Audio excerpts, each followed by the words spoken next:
Institute for MSME. Msmes is a national institute aimed to foster the progress of micro, small, and medium enterprises. WTC Shamshabad and Visakhapatnam are licensed members of the World Trade Centers Association, New York, having more than 320 WTCs spread over 92 countries. WTC Shamshabad is the first operational WTC in Telangana, and WTC Visakhapatnam is the first operational WTC in Andhra Pradesh. Being part of the WTC Global Network, WTCs act as a catalyst to promote international trade and investment, complementing the activities of state, central governments, and other trade promotion organizations for the economic development of the region. In our case, it is state of Telangana and state of Andhra Pradesh. We express our sincere gratitude to our media channel partners, Heinz India, hmtv, and Msmes for their wholehearted support. For the budget analysis, we present you Mr. Narasimhamurthy, Director, National Stock Exchange of India, Dr. P. Prabhakar Reddy, Development Economist, Ms. Uma Reddy, Managing Director, High-Tech Magnetics and Electronics, Practicing Chartered Accountants, Mr. Ramdev Jade, and Mr. Sudhir. We are extremely happy to announce that this session will be moderated by well-known anchor, Dr. Jayaprakash Narayan, Founder and General Secretary of the Foundation of Democratic Reforms. Dr. Gloria Sarupa, Director General Msmes, will be concluding the session. Due to unavoidable circumstances, Mr. Jayesh Ranjan, Principal Secretary, Government of Telangana, could not join this program. With this brief introduction, once again, welcome all of you for the budget analysis and request Dr. Jayaprakash to take it forward. Thank you very much. Thank you, Dr. Bose. Friends, first of all, let me congratulate the Kapil Group, both the World Trade Centers in Hyderabad and Vizag, Shamshabad and Vizag, and the National Institute of MSME for creating this forum for informed debate on this budget. Because there's a lot of uninformed, politically motivated, partisan discussion going on all over the country. We require a deeper, more professional, more systematic, and more informed understanding. I'll be very brief in my comments. We're dealing with a group of experts, subject experts. I'll make a few general comments about the macroeconomic implications and some political economy issues. I would classify my presentation into 4 parts. There are excellent parts of this budget, which are extremely positive from the country's point of view. There are some good parts. They don't rank at that level of excellence, but they're pretty good. There are some bad parts, mostly omissions rather than any commissions. And there are certain challenges, including challenges of political economy. So I'll very briefly touch upon each of these, because for a group of experts and practitioners like this, we don't require to go into great detail. And hopefully there'll be some meaningful discussion. First, the excellent parts. I think unreservedly, all of us must welcome, irrespective of party preference, regional loyalties, and sectoral experience, the fact that the capital expenditure has been substantially boosted to make it 7.5 trillion, a boost of 34% in times of some fiscal stress, is, I think, an extremely positive thing. We should compliment the government, and we should take advantage of it as a country. And if you add, as the finance minister stated, the numbers are real, I presume they're real, it comes to about 10.68 trillion, 10,68,000 crores. If you add the money that is transferred to states for capital investment, including the 1 lakh crores untied investment based on proposals for capital infrastructure in states, which is practically a grant, though it is termed as a loan, 50-year loan, interest-free. Today, 50-year interest-free loan is practically a grant. I think it's an extraordinarily positive thing. And we all should be very happy because we've been talking about infrastructure and investment in the country, and the government has really walked the talk. The second excellent feature, I would say, in this budget is, in a time of relative fiscal stress, revenues have generally come down in the country. Expenditure of the governments have gone up all over the world, thanks to the COVID pandemic, and we all understand what's happening. In that climate, to exercise significant fiscal discipline, restraint and thrift, and to limit the current year revised estimate fiscal deficit shows it's about 6.9%, and to aim at 6.4, and in the next 3 years to make it 4.5 or so is, I think, a very, very creditable effort. The government eschewed the temptation to be short-term populist at the cost of the long-term good of the country, because already, as we know, the debt GDP ratio of the government of India alone is now almost 65% of the GDP. And states, you add another 30-35%. We are reaching nearly 100% debt GDP ratio. Even at a moderate interest rate of 6% on the governmental debt, we are looking at 6% of GDP going only on service and the debts. While it's still not a critical situation, it's not a crisis yet, but it's certainly a danger zone. This year in the budget itself, the government of India's debt servicing alone is about 9.4 trillion rupees. It is more than the total money we are spending for infrastructure by the union government, and almost equal to the total infrastructure or capital investment by the union and the states put together. It's not a happy situation. Therefore, containing debt is important. Last 2 years, we all knew that fiscal problems were there, understandably. But now is the time to exercise restraint. I think government should admirable restraint. We again should compliment the government for that. There are some very good other features. The tax compliance is made easier. For instance, making it easy to file returns for the next 2 years in case there's an omission or something, without leading everything to litigation, etc., apart from a few other features of ease of doing business.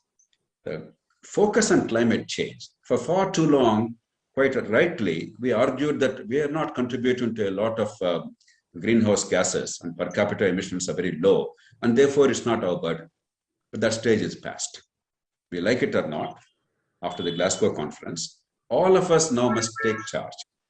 Not only because it's a morally necessary thing to protect the next generation, but it's because practically it's vital, because the rest of the world is going to economically elbow us out if we don't fall in line. It's necessary, but it's also good for us. And luckily, technologies are now there which make a non-fossil fuel-based energy system sustainable, but we must move in that direction. And I think there are several proposals in this budget which push us in the direction of a very responsible way of going for energy consumption, which is renewable, etc., and combating climate change and fulfilling our global obligations. And I think we should really welcome that. The other significant thing that I felt was the accent on the big city management. Our urban management is chaotic. Urban poverty is rising. It's even worse than rural poverty. And we have seen what happened in the wake of the lockdown, where without preparation, we suddenly announced, and the rural poor who migrated to urban areas, suddenly without livelihood and without a residence, they all had to move with extraordinary pain and anguish. We all remember. I think that's seared in our memory. And unless we do something about the big cities, which are the hubs of economic growth and job creation, India will be in crisis. So there is emphasis on that. These are the good features. What are the bad features? As I said, these are features of omission rather than commission. The one thing that I am deeply disappointed about, and I think the government has squandered a priceless opportunity, that is to establish a first-rate healthcare system at a moderate cost, with just about a commitment of about 0.5% GDP, not immediately, but over a period of 3 years. An incremental increase annually of maybe 0.16% of GDP. Leveraging our strengths, we could have built a very credible universal care system from primary to tertiary without any out-of-pocket expenditure. That would also help the country in combating poverty, because about 60 million people annually, 60 million people are descending into poverty annually on account of healthcare costs or ill health. And India is uniquely privileged because at a very low cost, we can actually significantly alter the situation. Our pharma industry is a global champion. Our vaccine industry, we're already seeing the results, not only in India, but now increasingly globally. Our human resources are excellent. Our cost of care is among the lowest in the world. Quality of care is on par with the rest of the world. So we have great advantages. If only we leverage them, we could do a great job. I think it's a terrible bungling. It's also bad from political economy standpoint of view. I'll make a few comments at the end, because one of the criticisms of the budget, now you and I looking at from economic angle, growth angle, infrastructure angle, capital investment, we're all happy. But the criticism from the states and the field level is, what about the poor? It's not always a fair criticism. But in a democracy, fair and fair is immaterial. Perceptions matter. Apart from the need for the country desperately to help people come out of poverty and enhance productivity through good health care, if a universal healthcare program in a credible manner is rolled out, which is viable and economic and achievable, then much of that political economic problem also could have been addressed. I think government bungled very badly. Even now, I hope during the course of the financial year, the government will look at it very seriously, because there are very, very credible options available. I cannot overemphasize. This is an extremely, extremely sad omission in the context of COVID, because everybody is primed. The political parties, the people, the media, they all understand. And I think a great opportunity was squandered. The others, not specific to this year, but in general, we've been squandering this year to be squandered. Other omissions are rule of law. An economy cannot continue to grow at a rapid pace in a democracy without a credible system of rule of law. Dispute resolution and judicial delays being avoided, and speedy dispute resolution and enforcement of contracts. And criminal justice system, the police, prosecution, they're in shambles because entirely they're politically driven, controlled by partisan governments and parties. And there's no confidence in the rule of law system. And with increasing urbanization, rule of law is going to be a greater challenge. And we cannot pay lip sympathy. We actually have a very credible set of reforms required in the country, along with some investment in forensics and judicial capability and prosecution and so on and so forth. It doesn't cost much, but there's not even a passing attention to that. Year after year, we are seeing this, and India will pay a huge price eventually. Already we're paying a price. Small town growth, while emphasis on big cities is important, completely welcome it. At the end of the day, much urbanization must happen in small towns. Otherwise, everybody will migrate to distant big cities. They don't need to migrate there because their levels, their skills and levels, their level of operation is fairly at the grassroots level. And they live lives of misery, urban poverty. And there'll be urban chaos in terms of housing, law and order, living conditions, etc. And rural economy will continue to languish. We require to reimagine our villages, aggregate the villages to have economies of scale, encourage growth of small towns so that there are linkages between the village economy and the small town economy, create first-rate education, healthcare, job creation, training, and skills infrastructure in the small towns so that the living quality is as good as almost anywhere else. And most of the people with moderate level of skills can be accommodated there. And in a harmonious way, urbanization will take place, what we call in situ urbanization, instead of always distant migration, because what we're seeing is nothing in terms of urbanization. We're still at 30-35%.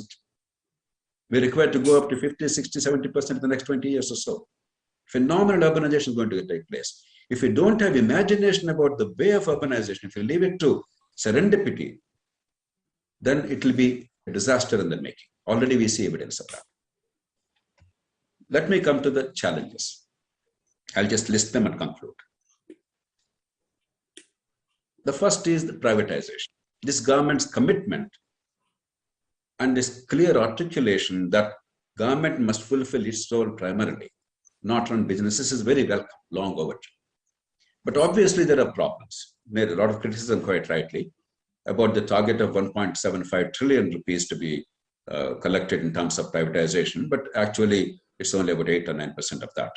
Of course, there are challenges. It's not merely about how much money is received, it's also about how much burden is passed off to others, how much opportunity cost, and so on and so forth. But still, the issue is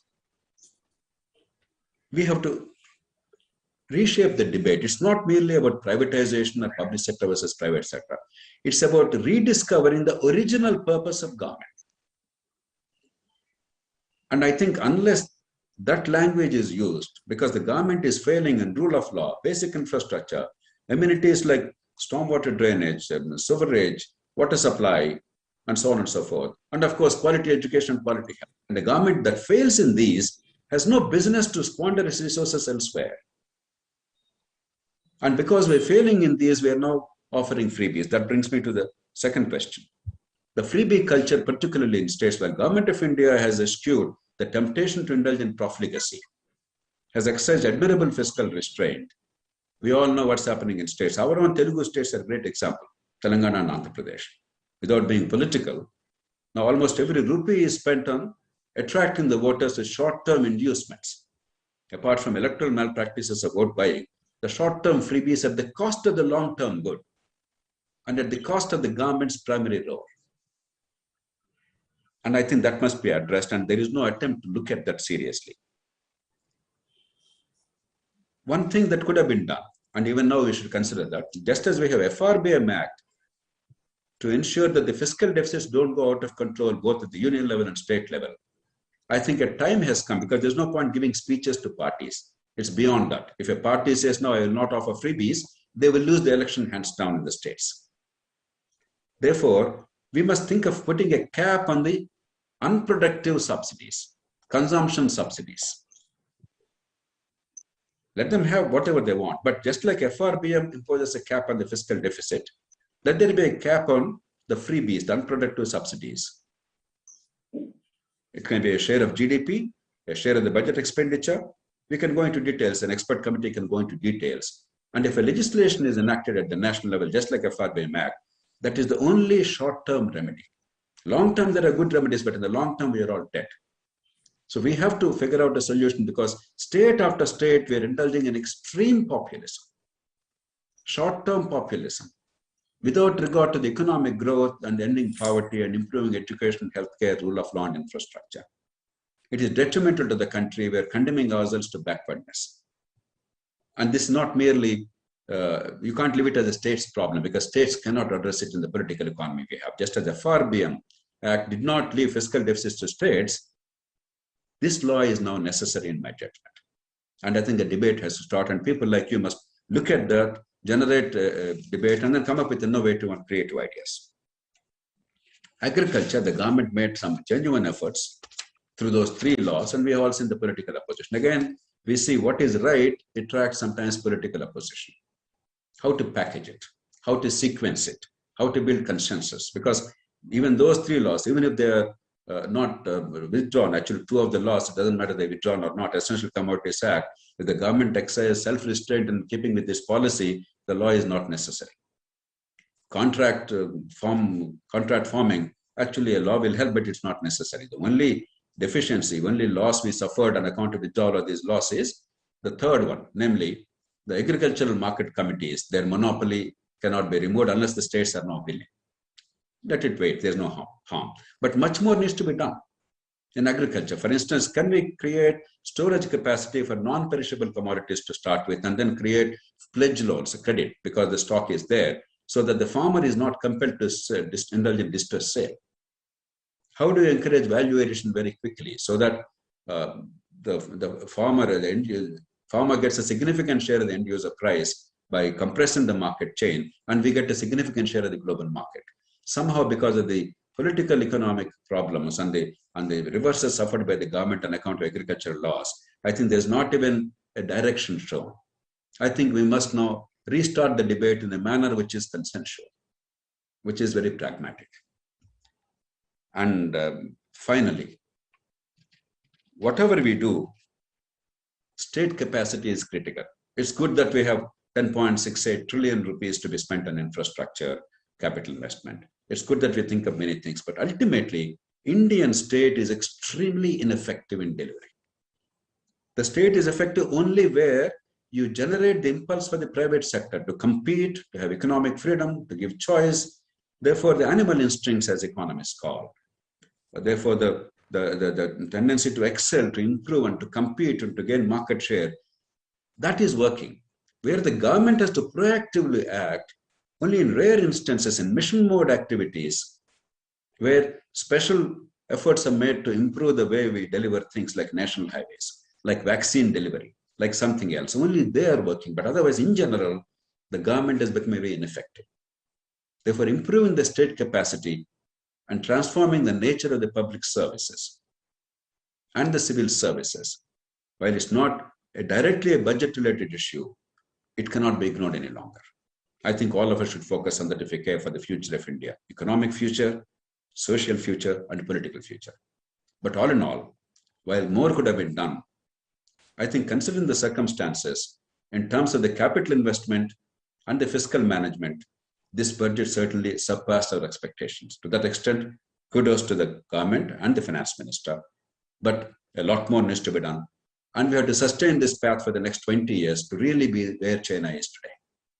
I'm sure we're capable of doing that, but not without concerted efforts like some of the efforts made in this budget. Let's hope that we'll do much more in future, but not only at union level, but also in states, because you can't simply allow the union to do some good things and the states to lag behind because of political compulsions. And finally, a 21st century economy and 19th century politics cannot coexist. Either the politics will drag down the economy, or politics must be transformed in order to allow them to both function rapidly and effectively. And I hope that we will not isolate economic management with at least the broader political management. I'm not talking about partisan politics, but the broader political economy and political management. And I tried to make in my short presentation an effort to bring those two together. And I hope this discussion will add to the quality of our understanding, nature of our understanding. And I hope that all of us together can gently persuade the political parties and governments at the union and state level to make our economy better and to fulfill our potential, not merely being an also-ran economy. Do a little bit, but not good enough. We can do a lot more than what we are doing, and let's hope we can do it in the next few months and years. Thank you very much, and I wish you all the very best.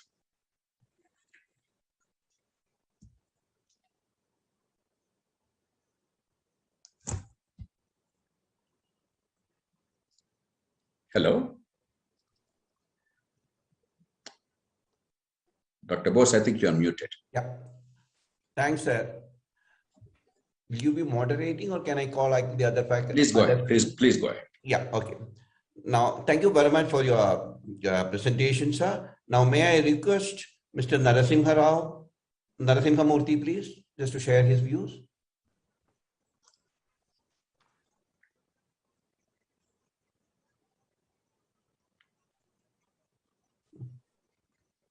I think he's not online. Okay, then can I request Uma just to start with? Share your views, please, Uma, on impact on industry. Yeah, thank you. But I thought Mr. Prabhakar Reddy would be speaking before me as per the agenda. Yeah, so I think so. Yes, he will. Mr. Prabhakar Reddy is there. Mr. Prabhakar Reddy is there. Yeah. On. Yeah. No, yes. As you wish. Okay. Please go ahead, Mr. Prabhakar Reddy. Okay, there on the agenda and the participants would like. Okay, right. And then I will come. Okay, thank you, ma'am. Good evening, everyone. And it was very interesting. I was listening to Dr. Jayaprakash very carefully. And I think we have a proverb in Telugu. We should be in the beginning to speak on something. Otherwise, we'll be left with nothing. Sir has given complete picture about the budget. So I'm really motivated by it. But anyway, I would like to do a small presentation. It is an objective assessment of an economist without any political leanings or whatever it is. I'd like to present my views on the Union Budget 2022-23. And it has 4 parts. One is I'll talk about welcoming features. Second one is concerns for inclusive development. And third and fourth will be about the impact on the economy broadly, positive aspects and the not so positive aspects. As you know very well that the budget is a very interesting statement.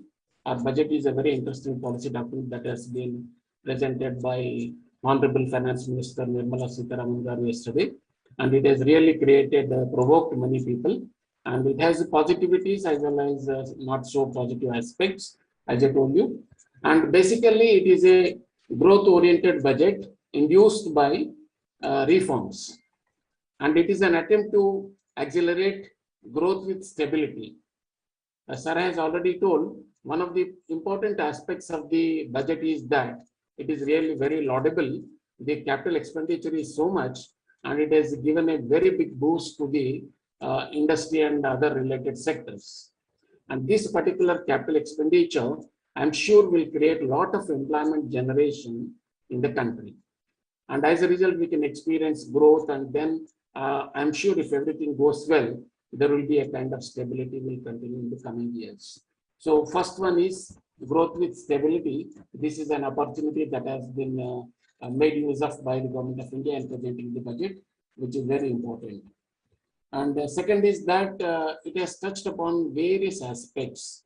Like this time, we have given very good importance to micro, small, and medium enterprises, and a platform has been created for their output marketing. And also, huge investment has been allocated for MSMEs, and also given credit guarantee scheme for MSMEs. So, having looked at these things, I can say that MSME has been really given a very good impetus and encouragement in this budget. I'm sure it is going to, it is going to be on the track, and it will create employment in the coming years. And this is another important welcoming feature in the present budget. And another important thing is that the PM Shakti, Gati Shakti, which is mainly concerned about multimodal connectivity, which will converge 16 ministries into one platform and try to improve the connectivity all over the country, which is very, very important, and it is a very huge one. PM Gati Shakti, if implemented scrupulously without any hiccups, then I'm sure it will give a lot of employment generation as well as connectivity throughout the country. This is another important feature that we need to really take note of. And apart from this, we have other aspects like, modernization of Anganwadi centers. We know pretty well that the performance of ICDS is not really good, but at least a good beginning is made in this budget, saying that 2 lakh Anganwadi centers will be modernized. When these are modernized, I'm sure it will certainly provide early childhood education and joyful learning to the children in the age group of 0 to 6 years. So this should have been done earlier, but now that they have talked about it, let's make use of this opportunity, try to modernize maximum Anganwadi centers so that children's future will be, protected and, taken care of. Then next initiative is against the background of learning loss. We all know that as a result of COVID-19, there is a great learning loss. Many children were deprived of their education. Therefore, e-content through channels, 200 channels has been proposed by the budget in this year. This is another important initiative. I'm sure in its right spirit, if the government really implements, many children who are deprived of education will get e-content, and they will also learn whatever they lost over a period of time. This is through 200 channels in the name of PM Online Education. This is something which is important, but at the same time, I'll be talking about secondary and higher secondary level education, which is really missing in this budget. And then another important welcoming feature is that MSME startups are given huge investment. Startups are given 2 lakh crore rupees, and whoever is coming forward to start their own new business, they will be encouraged in such a manner that there will not be any dearth of investment or infra. Therefore, this is another important thing that is very important encouragement given to the startup units. This is also very important. Then we have 75 digital banks in 75 districts and 1 digital university and land digitization, which is very critical. In fact, once the records are being digitized, there cannot be any scope for pilferage or corruption or other means of influence. Therefore, land digitization will play a key role in keeping the records safe and protecting the land rights and trying to give land rights to the intended people, the right owners. And that is one important thing taken up in this. And we can say that, in fact, the Government of India is trying to move towards a kind of digitized economy. And that is very important in the coming days. This digitized economy will try to provide us a lot of solutions through technology. Therefore, we talk about society technology interface, wherein we will try to address the various issues, problems that are being encountered by us. And these are some of the welcoming features. And then we have one more, drinking water being extended to some more households housing units are going to be constructed, and these housing units will certainly have multiplier effect in creating employment in different parts of the country.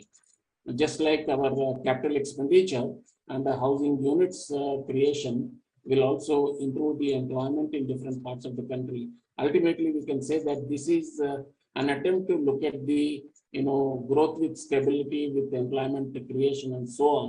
And they did a very good exercise, and they tried to touch upon each and every sector and provide allocations in a balanced manner. But however, as we know, there are certain concerns for inclusive development. There are certain areas which are not really touched upon, and they include. First thing is, I would like to say that before talking about concerns, there is one non-negotiable on the part of the Government of India. Sir has already discussed in a detailed fashion, that is fiscal deficit as a percentage of GDP. And debt is increasing year after year.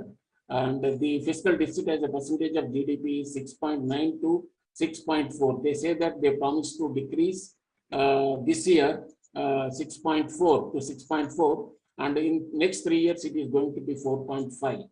And it is a Herculean task on the part of the government, because given the total estimated expenditure, that is something around 39.45 lakh crore rupees, and the tax revenue is 22.84 lakh crores. Still, the gap is 16.61 lakh crores. The issue is that the crux of the matter is, how is the government is going to mobilize these resources? Maybe through borrowings, market borrowings. But while going in for market borrowings, it should not really lead to other kind of implications, like increasing the interest rates for the private sector, ignoring the very important aspects like creation of private consumption demand, and so on. Therefore, it is a non-negotiable aspect, that is, the Government of India should maintain 6.4% of fiscal deficit and 4.5 by 3 years. And on the other hand, it is estimated that the centers debt at the end of these 2 years, 21, 22 and 22, 23, are 59.9% and 60.2% respectively, which is something really rising. As an economist, I have my own concerns, my own worry about the rising debt ratio, debt to GDP ratio, which is very important. One needs to really give some suggestions concretely. Is it possible through, I'm just throwing a question, is it possible through adopt some kind of fiscal space creation measure by which this gap can be filled up? It all depends on the government's ability to raise the resources without resorting to inflation, unemployment, and also increase in the interest rates to the private sector. So this is a very big task, non-negotiable. And then we have concerns on the part of certain sectors. Agriculture, there is a silence about agricultural sector, though they talked about certain aspects, but the farmers and their development needs are not exclusively discussed in this. And even if you look at the procurement of paddy and wheat in terms of quantity, in terms of money that is being spent, the total value, but these parameters say that still it has come down. The share of budget on agriculture and allied sectors has come down from 3.78% to 3.36% during 21-22 to 22-23. And when we add agriculture and allied sectors together and look at the budget share, the share of agriculture and allied sectors in the budget, it is 3.87% to 3.51%. And this needs to be looked at very carefully, because the data speaks something else and we have the facts and figures. So therefore, and there is a feeling that instead of maintaining last year's budget figures for the agriculture, rather they slashed it this year, and it shows that they are not really concerned about the farmers and farming community. As a result, it may lead to socioeconomic inequalities. And another important thing is that the expected employment creation in agriculture may not really come forward. It may not happen. So on the other hand, in industry and urban areas, you may be able to experience some kind of employment generation. But what is happening in rural sector, we will be missing certain things. I'll just quote one more and come to the last one. The Agriculture Infrastructure Fund, which was announced in May 2020 with 1 lakh crore rupees. And the kind of allocations and sanctions, it is minimal. Implementation is really lagging behind. And another important thing is MGNREGS lost its importance. It is the allocations to MGNREGS are coming down. It was 1,11,000 crores in 2021. It has come down to 98,000 crores in 21-22. Then it has come down to 73,000 crores in this budget. Having pending wages to the tune of 21,000 crores. So that means the kind of allocations that are being made for MGNREGS is really very minimal. We may not be able to create employment in the rural sector. From the perspective of rural economy, I think there is a silence and there is a conspicuous absence of discussion about the farming community and the agricultural laborers in the budget. And I may not go into each and every details of this. Finally, before concluding, I would like to say 2-3 aspects. Positive aspects and not so positive aspects in terms of impact on economy. Of course, as a result of employment creation, I'm sure a lot of employment creation will take place in urban areas, and whereas in rural areas it may not happen. And the government may try to control, restrain the fiscal deficit, as they mentioned, if they follow the FRBM Act and other principles, and they may be able to provide drinking water to many more households, and housing units may be constructed, and a kind of momentum can be created in the economy by spending so much of money, so much of public investment this year. But we should be able to see that there should not be any socio-economic inequalities, and the rural economy should not be forgotten and ignored. So that's all. Thank you. Thank you very much, Mr. Reddy, for the detailed presentation. Now we have with us Uma Reddy. She will be sharing her view on impact on industry, especially what is the menu for SME sector. Back to Uma. Thank you. Thank you, Mr. Dr. Bosnair. It's a pleasure to, am I audible? Yeah, you are. So thank you, Dr. Bosnair. It's a pleasure to be part of the World Trade Center, Shamshabad and Visakhapatnam that I'm a part of in this discussion. So thank you for inviting. It's my first connect with you on this platform, though I've known you for many years. And nice to connect with Msmes. We've had many years of, entrepreneurs relationship. And thank you very much to Glory and Swarupa. A warm good evening wishes to all the panelists here and all the participants who are part of this. I think every year we go through this budget, and we had Dr. Jayaprakash Narayan, who just spoke to us about, I like the way he connected the economy and the politics part of it. And that was a good discussion. He threw open many thoughts, which gives you also different understanding of the impact of the budget. So that was nice, and I like the way Dr. Prabhakar Reddy also went through all the various budget points which the Honorable Finance Minister had put forth. He meticulously shared with us all these points. So I'll wear the hat of an entrepreneur. So I run a business manufacturing transformers and coils for electronic application over the past 3 decades.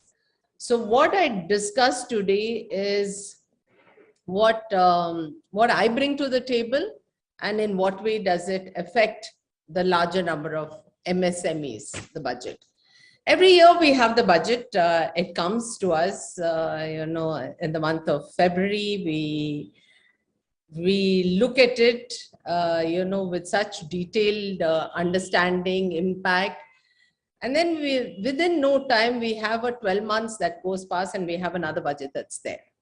And how much are we as entrepreneurs, and I'm specifically talking about the micro and the small and the medium enterprises, largely of the micro and small enterprises, that, given this week and it goes past, and then we've forgotten what the budget is all about, right? But yes, it does make an impact on the lives. And the difference this year has been that, over the years, finance ministers have talked about industry budget for the industry, for the growth of the industry. But this year, within 5 minutes of her speech, she talked about MSMEs. And that made us feel very good, like we are an included lot. Last year, we were really looking forward because the last 2 years were very important because it was COVID time. We were going through, you name it, we went through. But at the beginning, she didn't talk much about it. Yes, they did come out with a ESI and a PF support mechanism for the MSMEs to, counter the pandemic, just to retain the staff.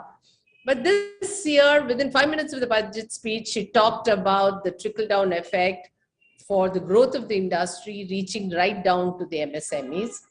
And the beginning was excellent in terms of the infrastructure, the infusion for infrastructure development, the infusion for, linking the rivers, looking at logistics, the roads. We're talking about, having the necessary ecosystem of infrastructure for the growth of the industry. And that was very enterprising, very nice, great to hear. And actually brought me back a conversation that I probably had many years ago with a taxi driver in Hyderabad. And it's a very interesting conversation that I had. And I was at the airport at Shamshabad. I was traveling. I had landed at Hyderabad and tried to make a conversation with the taxi driver. And it was at the time when there was a budget, and it was just after that. And I was just asking him how was business and how was everything here. He was not a very young driver. He was fairly middle-aged. And he said, Madam, so I was talking about what the government does, the Telangana government does at that point of time, what are the kind of SOPs, and how does it benefit his family? And he said, all that is fine, madam. But until unless there is business, there is an ecosystem for business, it's of no use. He talked about the way, the pre-high-tech city days of Hyderabad to the post-high-tech days of the city of Hyderabad. And he said those days, there was a dearth for business. There was a dearth for work, right? There were no taxi drivers. With infrastructure, with the high-tech city coming up, he said suddenly there is work. Now, first you need to have that, right? You need to have the infrastructure to have the work. And that was very nice coming from a taxi driver. He didn't talk about, the free rice that he gets or the free something that he gets that is being doled out to him. But he was talking about earning a living, having better life, and being able to earn for it. And I was thinking of him a lot that day when she was saying, and I said, so true that, when there is this vibrant ecosystem and there's this great infrastructure around, that you see a positive trend for growth and business growth. And she talked about 9 to 10%, 8 to 9% business, our growth.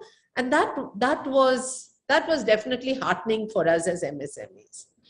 She then talked about what I would say are the 3 pillars of MSMEs. One of the 3 main pillars of MSMEs, though there are many, for MSMEs.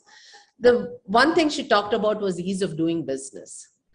Suddenly in the last 2 years, there wasn't that much of a discussion on ease of doing business. And this time she specifically in a budget speech talked about ease of doing business. And that is definitely one important point for an MSME because they're lean. The number of people in their companies are very few. They're literally wearing the hats of, especially an MSME, if you look at a proprietary concern or partnership concern, they're practically doing everything from sourcing to, getting things manufactured to making sure that, your taxes are being paid, the compliances are being met, everything, the marketing and everything.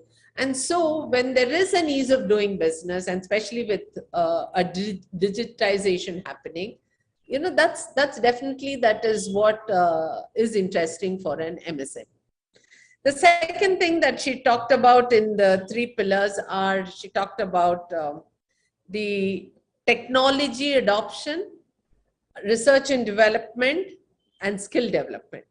And this is another area that MSMEs are always looking at as an issue. Okay, technology adoption, yes, because we have to keep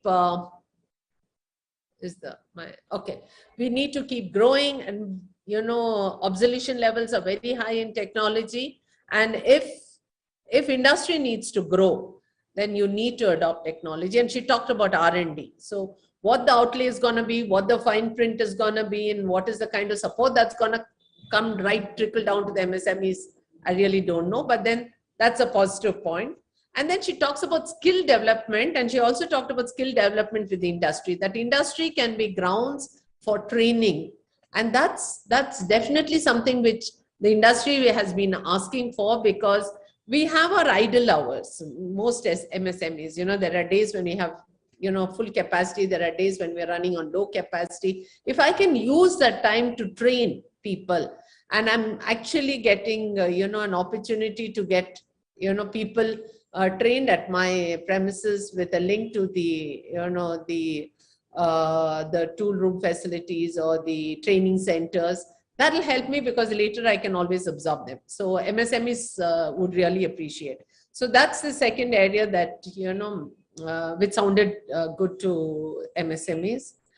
A third pillar which she talked about, and of course, all my previous speakers also mentioned about, was the infusion of funds. She talked about the ECLGS scheme, which came up with an additional expansion of 50,000 crores. She talked about the CGT MSME scheme, which had come out, I think, with 2 lakh crores. And that's, I believe, is good infusion for industry, which is looking for finance for growth, and either for business growth or for startups, because there was also an additional funding support for startups. So this definitely will bring in the needed energy for MSMEs. She also talked about an additional point was, I think Dr. Prabhakar Reddy mentioned about it, was the RAMP, the Raising and Accelerating MSMEs Performance. And that was a new program with an outlay of, I think, 6,000 crores for it. And that could bring in a lot of new avenues. There could be sustainability, and with all this, of course, employability. We have over, I think, 6.3 million MSMEs in the country, with about 30% being with 45% of contribution to exports, and another 40% of manufacturing output, which is a large sum, employing, I'm sure, over about 30 million people across the country. But let's remember that these figures are the registered Udyam registration MSMEs. We have, I think, over 80% of them in the unorganized sector. And that's a large number, employing probably 1 to 5, 10 people, but they actually do provide that employment. So whilst the whole larger macroeconomic view and the support that was coming for industry and MSMEs, it was excellent, was very good, and definitely gives a very positive energy. Somewhere along the line, the MSMEs felt left out, because they need that pill for today's, you know, today's sustainability, or just to be alive today. That was somewhere missing.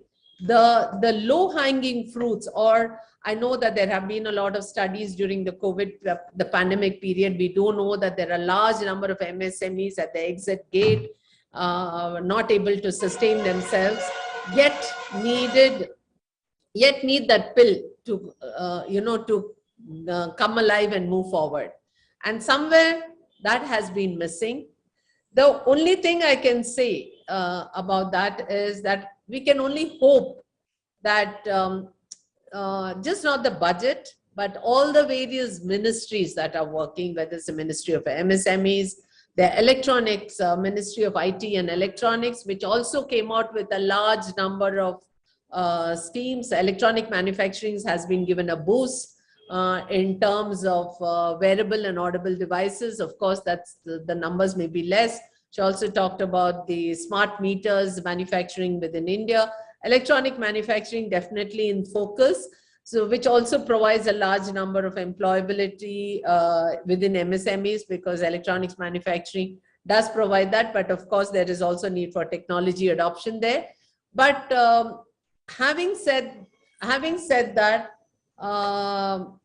most MSMEs have a want and a need that needs to be resolved today and in the next few months. And until the ministries of all these various ministries, whether it's the Ministry of MSME, whether it's the Ministry of IT, Electronics, Ministry of Textiles, all of them actually come out with schemes and policies that will support MSMEs in the next few months.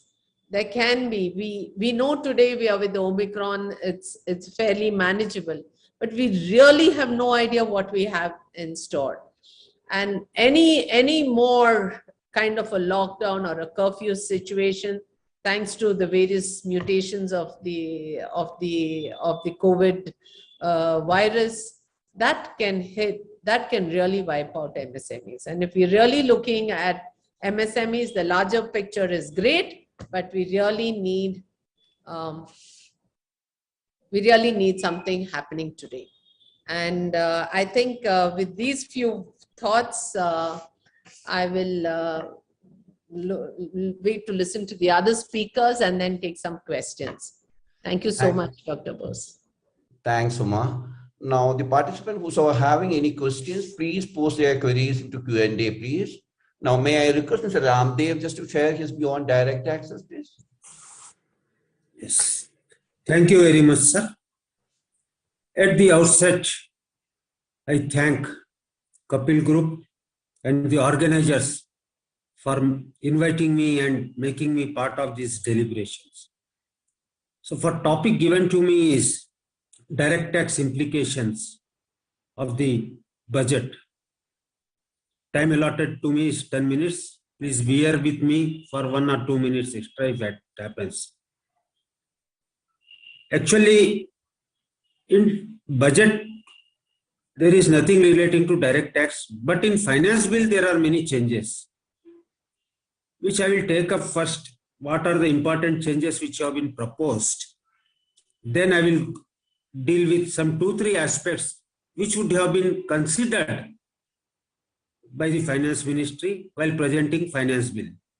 Now, first let me come to this virtual digital asset, which has been presented in the finance bill to be taxed at 30%. No word relating to any crypto transaction or currency or money as such has been mentioned. It has been proposed that 30% tax on transfer of virtual digital asset. So even definition which has been given in the proposed bill relating to virtual digital asset, it speaks volume, because the definition includes any information or code or number or token not being Indian or foreign currency that will constitute as virtual digital asset. And also there are 5 conditions total for taking anything to be virtual digital asset. And another thing which is very important, it says that virtual digital asset means generated through cryptographic means or otherwise. So these two are very dangerous, and I am not able to understand where it will lead to, because it entirely goes beyond cryptocurrency. One can't imagine where it will take to. So actually, as a professionals, we are waiting for some rules to be framed in this regard to come to know exactly what it wants. because any information or code or number or token, it includes anything. Even a WhatsApp information may be included. As of now, I think so. And it is generated through cryptographic means or otherwise. Or otherwise means not necessarily through cryptographic process. It can be generated otherwise also. So what sort of transactions it is presumed to be included under the meaning of virtual digital asset? Let us wait and see. Regarding this digital asset, virtual digital asset, it is also proposed that any transaction based on this VDA relating to this virtual digital asset will be subject to TDS of 1%. It is a good thing. See, taxation is not a bad thing. Only thing we want is rationalization with some sort of relaxations in the form of compliances. So that is the thing, that TDS is not a big thing. Only thing which is concerning is that this taxation of 30% on transfer of virtual digital asset is subjected to only income. No loss will be allowed to be set off from any other, because through this, it doesn't mean that government is granting any legal status to this cryptocurrency transactions. It is not like that. As far as many of us may be knowing that any income generated is liable to income tax, whether it is through legal source or illegal source. So it is not that through this introduction of this proposal, government is legalizing any crypto transaction. It is not like that. Now coming to this updation of returns for 2 years, of course, it is a facility provided to the taxpayers who have omitted or some omission has occurred in the returns which they have filed earlier with additional tax and interest. It is a good measure, as Finance Minister has also informed that they trust the taxpayers. That's why they want to avoid any litigation unnecessarily. That's why they want to give one chance. And this chance is subject to several riders. It is not that easy. When can it be updated and who is eligible? These two things have been defined very clearly in the proposals. So basically, without going into nitty-gritties of all these provisions, simply we can say that if a person wants to update his return means it is different from revision. If any person wants to update his return, which he has filed earlier, he or she has filed earlier, can update by including that income which has been omitted, by paying additional 25% of tax on such income plus interest. If he wants to update within 1 year, if that updation is beyond 1 year up to 2 years, that maximum time allowed, then the tax will be 50% plus interest. No loss return can be updated. Once return updated, cannot be updated. All like these riders are there. And it is a good move. Particularly, it is a good move for those salaried class persons who are filing their returns based on Form 16 and who are omitting to include any interest, etc., which they are earning from bank. For them, it is a good move because this revision, scrutiny, it all requires a lot of process, a lengthy process, entailing a lot of other costs. So it is, in my view, it is a good move, and we should compliment for coming out with this new concept of correcting the return voluntarily by our own. Suppose once it has come to the notice of the department and department has initiated any action by way of revision, assessment or reassessment, then you can't update your return. So before any action from the department side, you must update yourself, then you will not be eligible to update it. Even survey search cases, assess is subjected to those survey search, they are also not eligible. So this is the shortest possible comment on updation of returns I could share with you. One more important proposal which they have included or proposed in the finance bill is relating to disallowance of expenditure relating to exempt income. It is so that if assessee is not earning any exempt income and which is not a part of total income, then no expenditure can be disallowed, even if it is relating to exempt income. Now it is proposed that whether or not that income is earned or received or accrued, if any expenditure is relating to such sort of income, then it will not be allowed. Another thing is relating to general deductions from business profession. It is really, I can say, very correct proposition now come to avoid all sorts of litigation.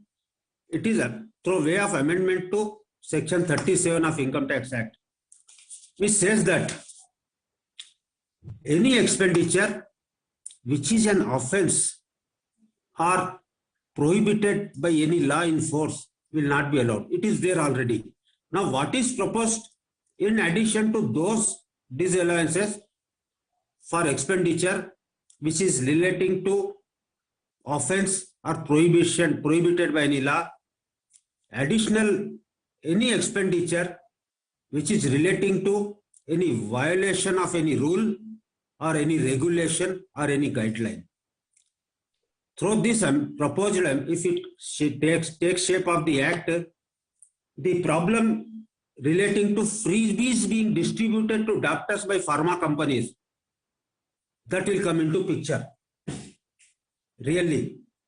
Because when pharma companies distribute any freebies to the doctors, they claim it as expenditure for promotion of their business. Now that will not be allowed. In my opinion, rest assured that this section will come into play and those expenditure will not be allowed. Now coming to next, regarding, there are some expenses which are allowed on actual payment, like ESI, PF, etc. Even any tax other than income tax. Of course, income tax is not a deductible sum. Even interest on funds borrowed from banks or financial institutions are allowed only if those interest is paid. Sometimes it so happens that due to some sort of problem or financial crunch, that interest portion is converted into loan or borrowing by the institution or bank. Will it be treated as payment? Courts have got contradictory decisions. To rest all the things aside, now it has been proposed that even if that interest is converted into any loan or borrowing or even through debenture, then also it will not be allowed from the computation of income from business or profession. Another proposal is there, which is very important in my view, regarding inclusion of cess on income tax as part of income tax. Income tax per se is, however, not allowable from the computation of income of business, profession, or any income, because it is a tax. Now, it is earlier people what used to do, even court decision are there, which says that the cess is not a income tax. It is not part of income tax. Now it is proposed that even cess will form part of income tax. Henceforth, it will not be allowed. For small taxpayers, it is okay. For big taxpayers who are paying crores of tax, whose cess comes in lakhs, for them it is going to hit. Another thing regarding 10% of TDS, which has been proposed on any benefit accruing or arising out of business or profession, whether it is in money or in kind, then 10% TDS is required to be deducted. To me, to my mind, it strikes that there are so many companies which provide the form of foreign trips, etc. So such type of transactions will be hit. with this amendment, because that will be treated as benefit or perquisite arising from business or profession, and that TDS is required at 10% if the value of such benefit or perquisite exceeds 20,000. So we have to take care of that. Regarding TDS on VDA, virtual digital asset, I told you 1% per transaction, and which is effective from 1st July 2022.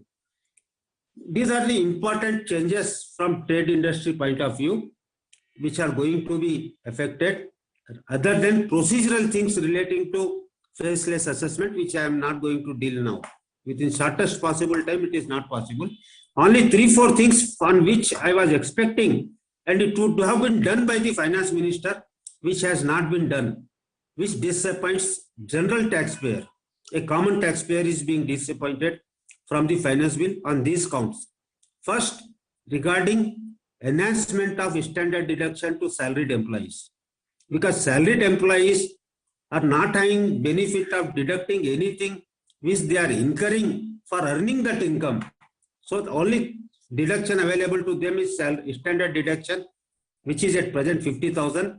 Many were expecting that it would be raised to 1 lakh crores. To 1 lakh rupees. But that has not been done. That could have been done conveniently without affecting much on the revenue collection, because already tax revenues are going up enormously. So it would not have impacted much. Another thing I was expecting, that there should be rationalization of tax slabs and tax rates. There is a huge gap. For individual HUFs, the basic tax slab is 5%. After that, it instead goes to 20%. I am not talking of other concessional things who are not claiming any deduction. So this is really big setback. That should have been, there should have been intermediary rate like 10% or so in between. Another rationalization relating to tax rate vis-a-vis partnership firms should have been done, because we know many companies have been subjected to tax at 15%, subject to some conditions like non-claiming of any deduction, etc. At least from partnership firms are being taxed at 30%, which is the maximum marginal rate. That should have been brought down to at least 20%. That would have been fair thing. And the last point which I would like to share on front of my disappointment relating to deletion of double taxation provisions. One example I will share, if time permits, within 1 minute I will share. Please, yeah. Double taxation provisions are there in the Income Tax Act. Double taxation means one transaction taxed twice. For example, there is a section in Income Tax Act 50 capital C, which says that on transfer of any immovable property, if the registered value which has been shown in the registered deed, sale deed, is less than the stamp duty value of that estate, then the on difference of amount, tax will be levied. That will be treated as consideration. And the tax, if it would have been levied in the hand of transferor, that would have been sufficed. But another section 56(2) class 10 is there in Income Tax Act, which says that same thing will also be taxed in the hand of transferee. So same transaction is taxed twice. Since past 3-4 years, we are requesting the government to remove these anomalies, but they have not done. So we are disappointed very much on this count. So with this brief, I would like to conclude my presentation or talk on it. If any question is there, I will be happy to deal with those questions. Thank you very much. Ramdev. Now, may I request Sudhir just to share on the indirect taxation, that is GST and the customs, please? Sure, sir. I have prepared one slider which will give an entire overview of what the GST is there for the benefit of the people. I'm just sharing it. Thank you, Mr. Bose, and thank you all the speakers who have spoken on the budget. It gives a very much good highlight as far as the economic impact, business impact, and the direct tax implication is concerned. So I'm restricting my talk mostly on the GST, although the indirect tax covers mostly the GST and customs. Coming to the customs, there are no major changes per se. More is only of a procedural and the alignment of the rate is concerned. I'll also touch upon it for last 2 minutes of my presentation. But majority is the input tax, the changes as far as the GST is concerned. One of the major change in the GST which has happened is that there is an additional condition for taking the input tax credit has been imposed. For the benefit of the few viewers who are not very clear about the input tax mechanism is nothing but a tax which has been paid to your vendor, which would be more or less treated as like your advance tax, which you will offset it when you collect the tax from your customer and pay the balance to the government. So this is a simple mechanism, and most of us understand that indirect tax, the GST is an indirect tax. That means that is not a tax which has to be paid by me. That is a tax which I need to collect from my customer or client, as the case may be. It goes out from the pocket of my customer and not from my pocket. So here I am only a collection intermediary for the government, where I collect it from my recipient and give it back to the government. So if you actually look at, I am doing an activity which is for the well-being of the government and to support the collection of the government. But if you look at how the journey has been there as far as the GST is concerned, started very good. I think getting GST is a wonderful achievement which has been happened, and benefit of that, the business have started seeing it, and the tax arbitrage which was there when I was dealing with different states has been nullified, and it is becoming a same rate, same taxation wherever you buy from.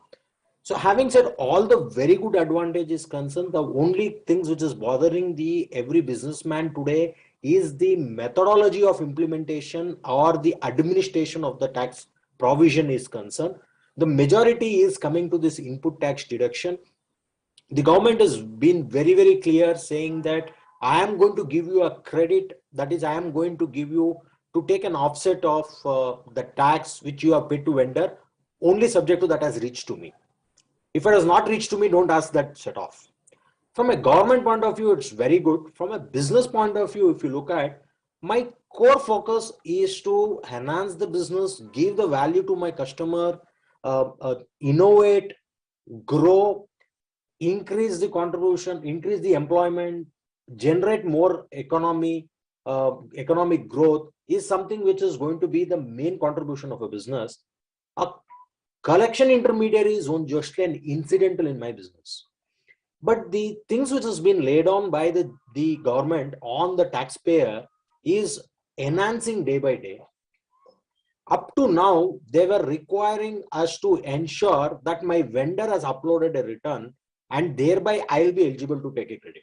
To some extent, I had certain power, certain control over my vendor, and I was monitoring what has been uploaded, what not uploaded, and I was able to take the credit. Now they propose to introduce a new condition. The new condition, what they are talking about is that it is not that your vendor has uploaded the return. You should also ensure that the vendor has filed the returns. He has paid the entire tax without any shortage. He has not taken any over excess credit than what he is eligible. With all this condition, if it has been there, then you are eligible to take the credit. Now, for me to look at whether he has taken an eligible credit or not, I need to get into the second layer of my vendor monitoring or grooming or training, as the case may be.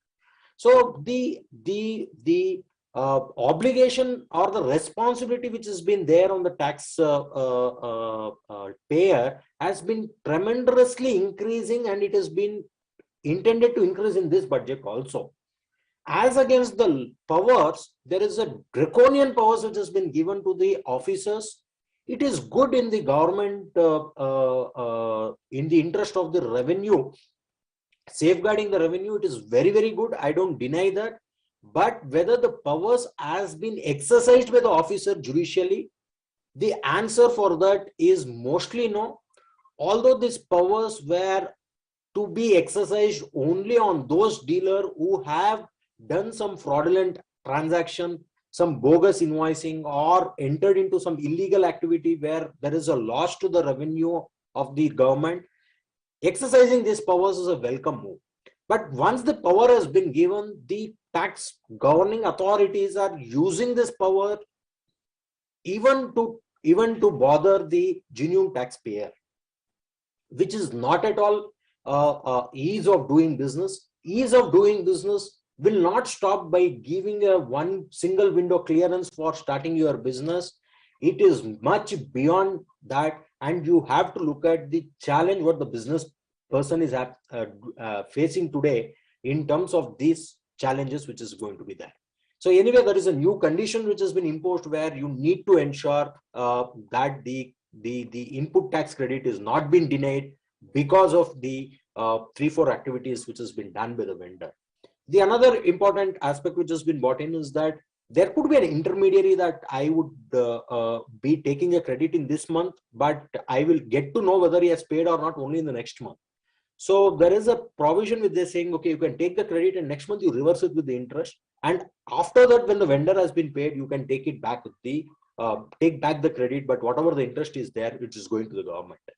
So this is something which is not a very, very welcome move, which I can say, because there are certain decisions in the High Court level where they have made it very clear saying that please don't harass the recipient. You go to the provider. You, because of the fault of this vendor, the recipient should not be penalized. So this has been the judicial view, but the ground reality is totally opposite. Thousands of notices have been issued where there is a difference between a form called GSTR 2A and GSTR 3B, imposing interest and also penalties.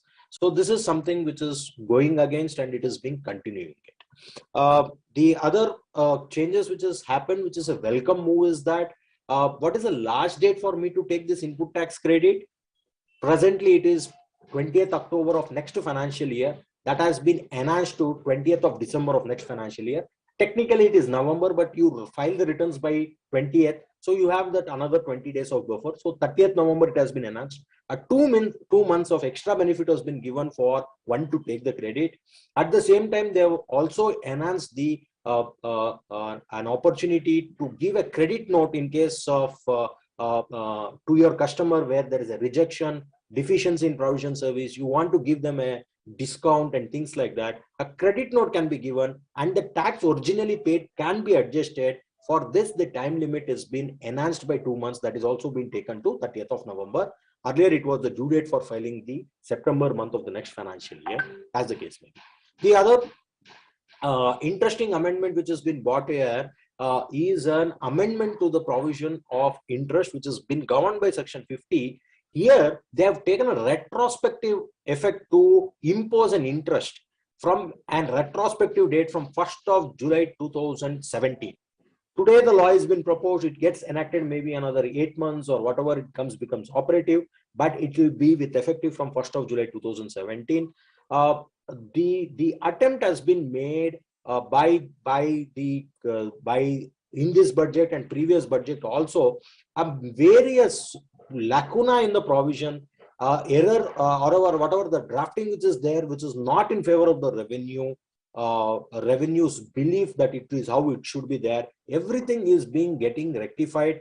A prospective rectification is a welcome move because I can plan my business accordingly, but going and doing something from a retrospective effect is something it's not very friendly for a business. So in the interest, what they have done is they have brought in a new provision where it says, if you are erroneously or wrongfully taken the credit and utilize it, that is, whatever you pay to the vendor, you have taken it and you have used it for payment of the output tax which you have collected from the customer, you will be liable for an interest which may go up to 24%, but through a notification, they have capped it at 18%.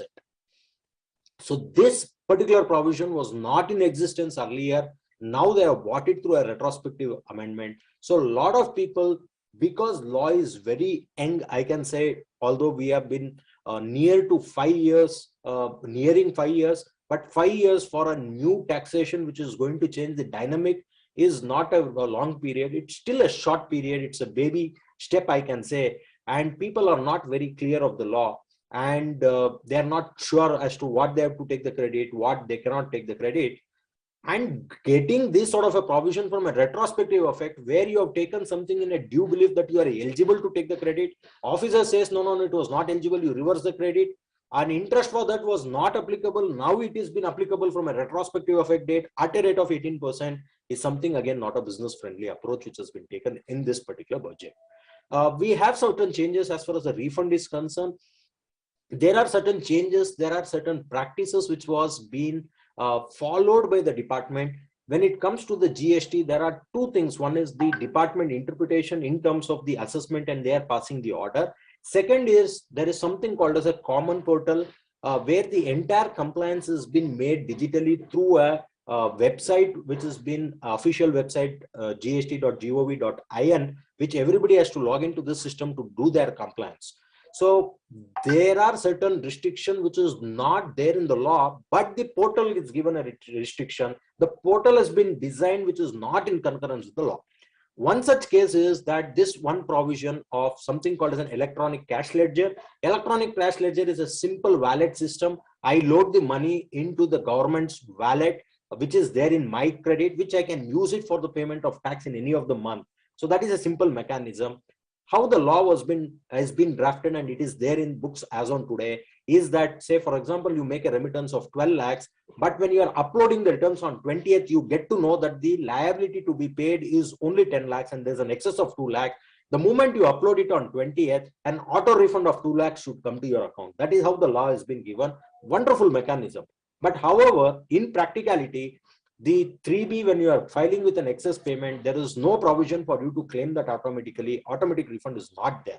So you have to make a form, refund application separately, which goes into an adjudication. A lot of questions have been asked, lot of documentation is asked, then the money has been released. This was the practice which was being done, I can say, without the authority of the law. Now they are proposing to get the authority of the law in this budget.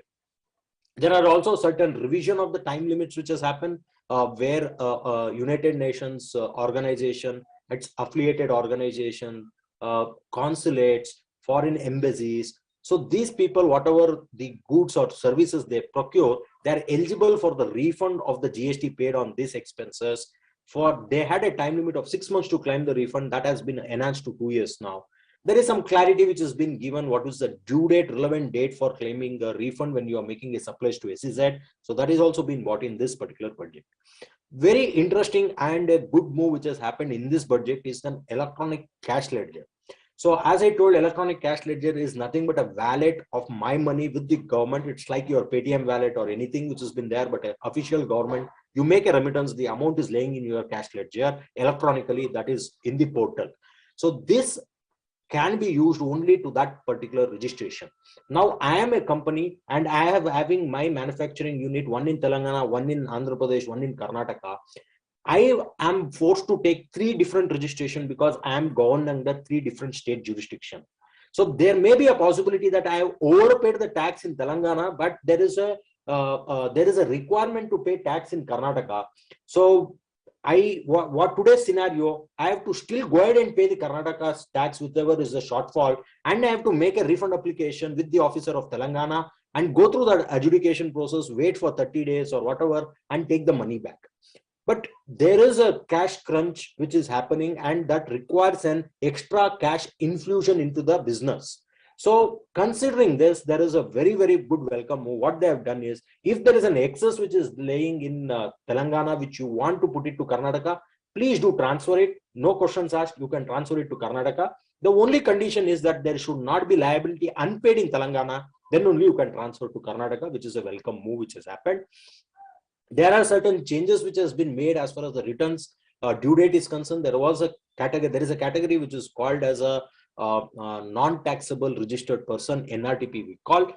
For him, the returns were supposed to be filed by 20th of the next month, have been preponed to 13th.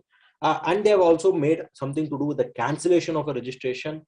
If a returns has been not filed for a particular period, the department can go for a suo motu cancellation of the registration.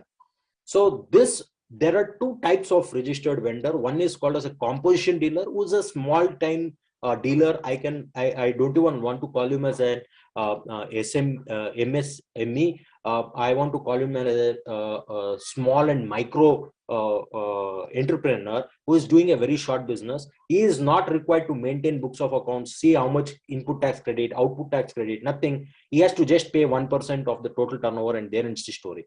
So they have made it very simple, very good. And now what they're saying is, if this person has not filed 3 consecutive returns, then only the registration can be cancelled. That is the present provision. Now they're amending, saying that I'm not going to give you 3 consecutive period. By the way, 3 consecutive period, it will go to up to 3 years because there is an annual return which has been prescribed. So government has to wait for 3rd year to cancel this registration. Instead of that, what they're saying is 3 months from the due date, if you have not uploaded the returns, then I can go ahead and cancel the registration. For a regular taxpayer who's not a very small guy, who's a regular guy, for him, if he has not filed his 6 months continuous returns, then it can go for a cancellation. Now they've taken the powers from the Act and the rules which will be made by the CBIC legislation. So the rules has been taken. We have to wait how it is going to happen. There is 2 retrospective exemptions which has been given. One is for unintended waste when you are manufacturing, processing the fish meal, except for fish oil. That exemption was given from 1st of October 2019. There was a small gap from July to 2019 that they have covered by giving a retrospective exemption. Similarly, they have given an exemption for the licensing fees charged for the liquor for human consumption, which has been given by the state governments. So most of you would be aware the prohibition department, they are going to give a license and monitor it. So if I'm a restaurant, I want to serve liquor, then I have to take a license. The GST on that was supposed to be paid by me under something called as reverse charge mechanism. That was exempted 1st of October. Now they have given a retrospective exemption for that. But the question remains is that, is there a service at all? It is something which statutorily I am required to do. So is it a service at all? Is something which has to be looked at, because this retrospective exemption comes without refund. So for that period from July 2017 to October 2019, there are a lot of demands which has been raised and a lot of people have paid the money. This exemption says that you cannot take a refund, but if you have not paid, then no need to pay. It is not something which is equality. Somebody has come forward and paid, you are penalizing in, and somebody is not at all paying for whatever reason, he enjoys going it. That is how they have defined this particular law. So either way, the question is that if it is not at all payable, why an exemption should be there? And where it is not payable, Article 256 says no rupee can be collected without authority of the law, not even a single rupee. So thereby a refund should be possible in this scenario as well. So this completes my talk as far as the GST changes is concerned. Giving a small thing as far as the customs is concerned, one of the major thing in the customs which they have done to overcome the decision of a larger bench of a Supreme Court in case of Canon India, where the larger bench of Supreme Court had told that a DRI, Department of Revenue Intelligence, does not have a power to issue a show cause notice. So this was been a well-reasoned judgment which was been passed. To nullify this judgment, they have made certain amendment to make DRI as a proper officer, not from today, from a retrospective effect. And they have also protected the notices issued so far by saying that the notices issued so far, no order of the court or a decree can override this amendment. So that sort of an amendment has been proposed here. This is not new. Previous budget also, they have proposed something for a clubs and association, where there was already a Calcutta club decision where they told that there is no service tax to be paid, more or less equally applies to the GST as well. To nullify that judgment, Supreme Court judgment, they have bought a deeming fiction with the rider saying, with an explanation that it cannot go beyond any order of the court cannot override this. So this is the approach which has been taken. Another thing in the customs which is that the rate alignment is there. The exemptions, there were about 350 odd exemptions. They are making it as a sunset, removing various exemptions which is not required, and whatever has been exempted which requires on a longer term, instead of giving an exemption notification, They have amended the customs tariff and made the tariff rate itself is at the lower rate so that it can be easily monitored. So this is something which has happened as far as the customs is concerned. So the overall view of how the GST, the journey has been there. If you look at that, there is becoming more power to the bureaucrats has been given with a lesser responsibility. All the responsibility has been shifting to the taxpayer, and the challenges in terms of rates, rationalization. There is something called a rate fitment committee, which has been purely headed by bureaucrats, not even a single trade representatives, not even a single politician. Nobody is there. It's only the government bureaucrats are there for deciding about the rate fitment. So how unbiased or how independently they'll be able to come up with the rates, we are not very sure. There is not much which is happening as far as the rate fitment committee is concerned. If you look at, there is an advanced ruling authority which has been there. Very welcome move. Before I commit an error, I go to a government and ask ask a question, and they are going to answer. Very good. But who is chairing the advanced ruling authority? Again, two technical members, one from the state and one from the center. Both are the departmental officer. Can they give an independent, unbiased opinion? Historically, in customs and central excise, the advanced ruling authority was chaired by a judicial member and not a technical member. So this is also causing a lot of issues. Differences are coming. There is no answer for national advanced ruling appellate tribunal. There is no answer for GST tribunal. All the pending litigation are hanging. People have to either go to high court or keep the litigation as is and keep on adding the interest. So these were the few myths I can say as far as the budget is concerned. So this is my analysis for the GST and customs for Union Budget 2022. I thank both World Trade Organization and Msmes for giving me an opportunity to be here and share my thoughts. Thank you all for patience listening. I'm here for question and answers. Thanks, Sudhir. It was an excellent analysis, really too good. Now we have three questions I can posted in the question answer. One is to Mr. Jayaprakash Narayan. As the budget laid foundation for India's growth for next 25 years as claimed by the finance minister? I would say it's a good start. Unless three things happen. Namely, the states fall in line and we actually create a framework in which the states don't squander resources on freebies excessively and ultimately governance in the states. And two, overall capacity to deliver and to provide services is improved by bureaucratic transformation over the coming years. And three, sustaining this growth impulse and investor-friendly climate. They talked about SEZs. No, India talked about SEZs for the past 4 decades, well before China talked about it. But China actually started with that in Shenzhen to start with and made a remarkable transformation possible. We are still talking about tinkering SEZs. But we have to really sustain radical and significant reform to encourage investment. But this is a good start. This, I don't say this automatically creates a path to make great things happen, but this gives us an opportunity. We must utilize it. Thank you very much, sir. Now the question is to Mr. Prabhakar Reddy. Can 6.4% fiscal deficit target to be achieved as said by the finance minister? There's a huge gap between expenditure and revenue. How can the government bridge this gap? Yeah, I think it's very interesting and it has a lot of implications. In fact, the 15th Finance Commission has stipulated a condition to the Government of India to keep that fiscal deficit at 5.5% of GDP.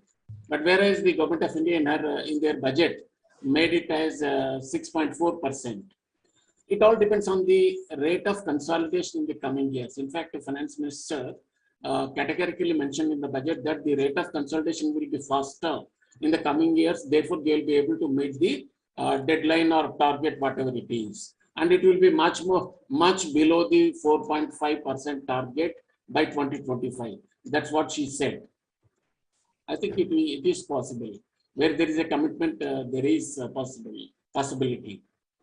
Thank you, Mr. Reddy. Now the question goes to Mr. Badal Kumar. From Badal Kumar for Mr. Ramdev. Can tax on virtual assets legalize cryptocurrencies? No. See, it is not at all a currency at all.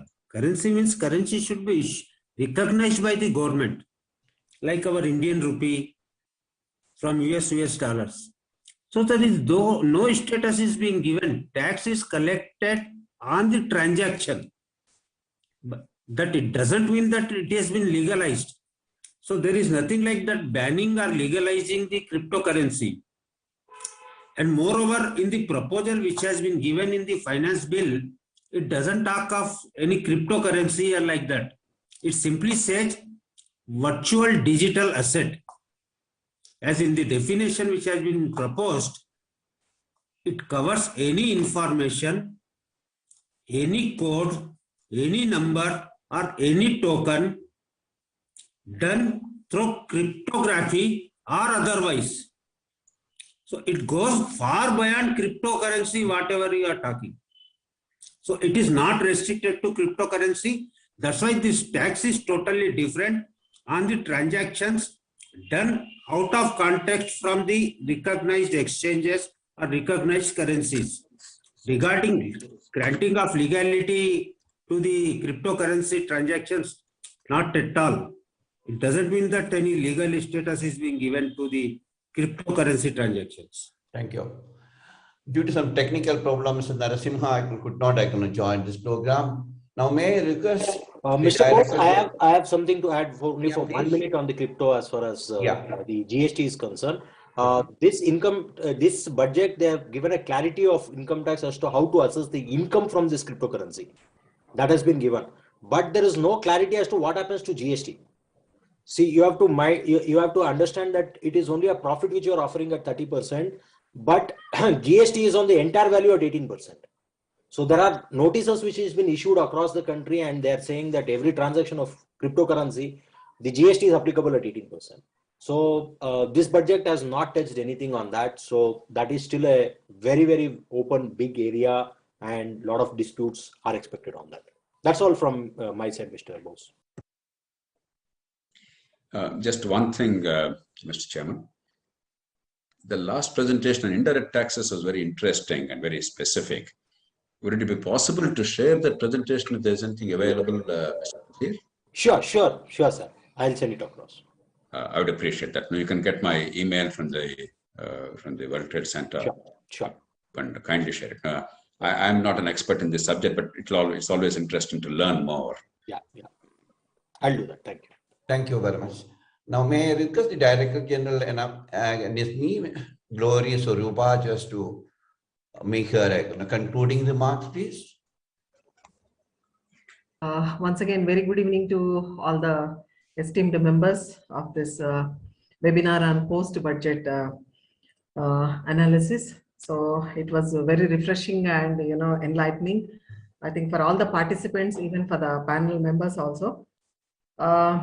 World Trade Center, Shamshabad, and the National Institute for MSME, we have signed MOU, I think, a month ago.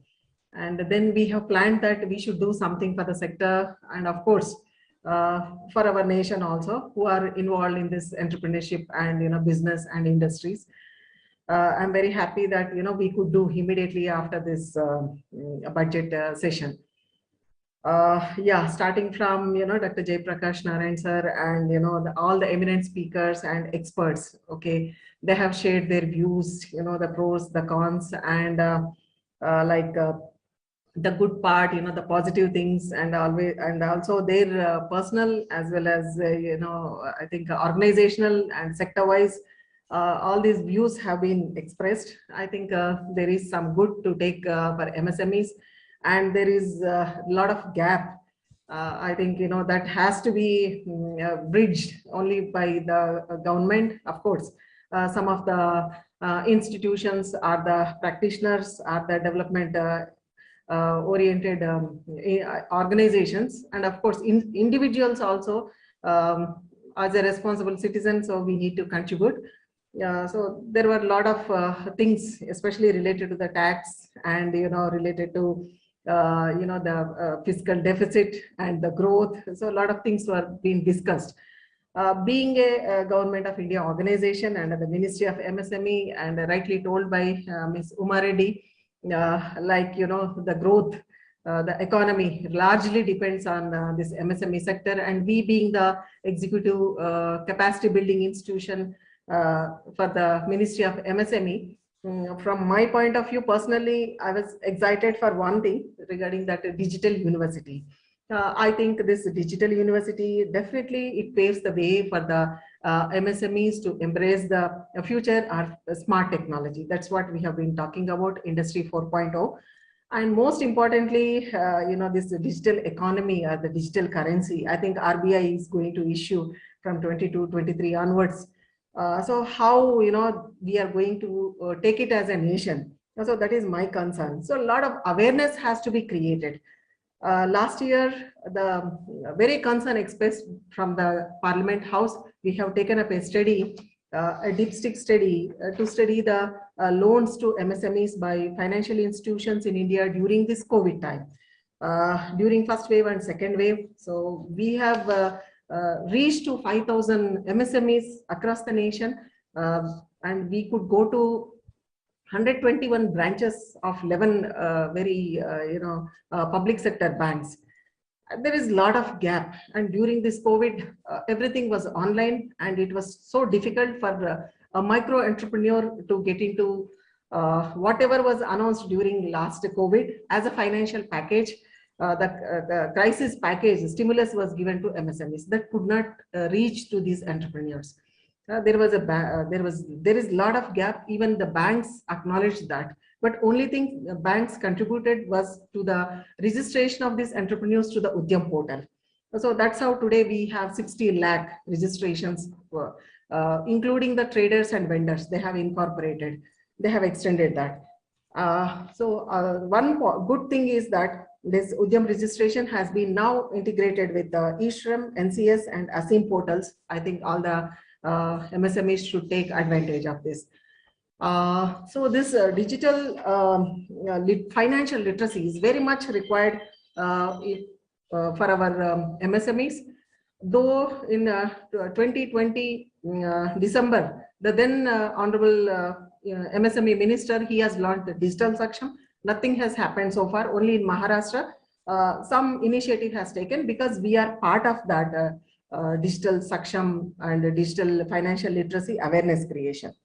So that is one thing. So we have to look into that. So when we are talking about Industry 4.0 and all these digital things, so how do we take it up and how do we grow as a nation? And another important thing is the skill. So as rightly announced by Finance Minister, so we are in the skill mission and we are in the skill building. We are doing as an institution, and for any skill need, we are there. And our ministry is, investing so much in reskilling, upskilling, and this RPL, many things we are doing. And one last thing, I'm disappointed because nothing specifically related to women entrepreneurs. We are trying to promote, we are trying to double the number of women entrepreneurs. Now it is around 20%. So we are trying to do that as a vision for India 2047, as a important input from our institute, from ministry. We are proposing to double the women entrepreneurs, but that is being missing in this particular budget.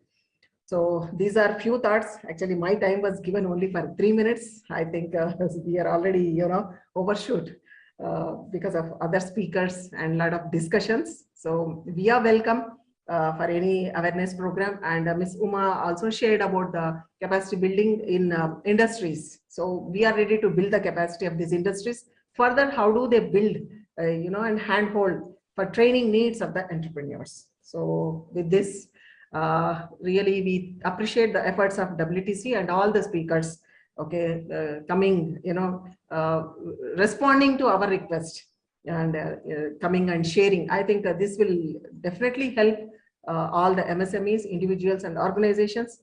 And this voice definitely will reach, to the policymakers and help the MSME sector in nation building process. So thank you very much. Thank you very much.